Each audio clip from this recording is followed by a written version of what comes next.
As I'm sure you've heard, folks, the country's COVID-19 vaccination effort taking a hit yesterday after reports of 7 cases of clotting among the more than 7 million Americans who have received that vaccine. We're talking about the single-dose Johnson & Johnson, and the vaccine was put on hold.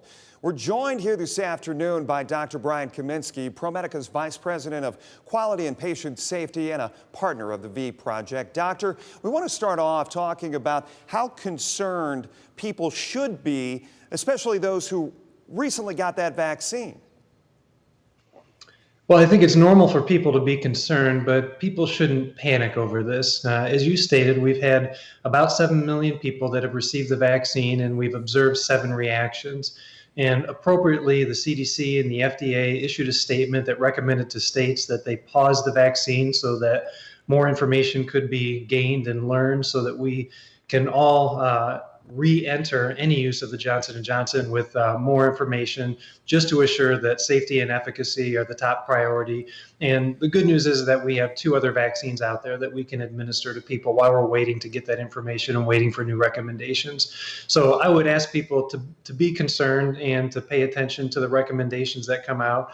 But don't panic. This is a very rare condition. It's very unlikely, even if you've received the Johnson & Johnson vaccine, for you to experience any of these symptoms. But it is a reason to pause and a reason to just take those steps before moving forward. Doctor, talk a little bit about the concern that should be out there from the folks who are worried about getting the other vaccines that are currently available. You mentioned both of those being out there, but should people think twice about possibly shifting and getting those?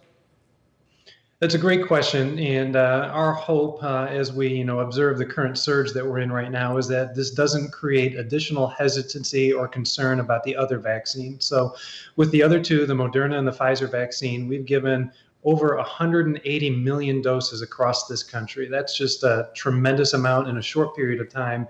And we have not observed any of those clotting reactions or really any significant adverse reaction to those vaccines that have already been administered in such mass quantity. So we still feel absolutely that those vaccines are safe, they're effective. That's what we're observing in the real world. And we would definitely encourage people to still get vaccinated because that's definitely the most important thing we're doing right now to reduce the spread and increase the safety of those people who are still susceptible. Dr. Kaminski joining us once again from ProMedica. Doctor, we've been getting a lot of questions, especially after a long year. We all know it's been a long year. There are those out there who have come down with COVID and recovered. So the question out there tonight, should they be getting vaccinated?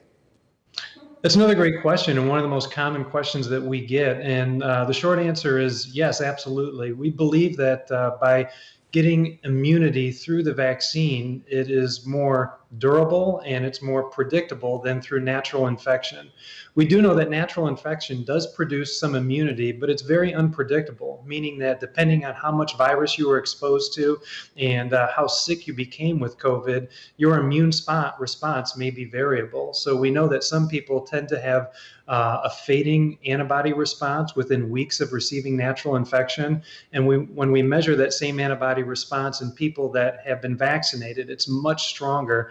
And we know that in early studies, we still see that same type of response up to 4 months out from vaccination, as opposed to natural infection, which in some people tends to fade very rapidly. An important partner of the VProject, Dr. Kaminski from ProMedica. Thanks for your time tonight.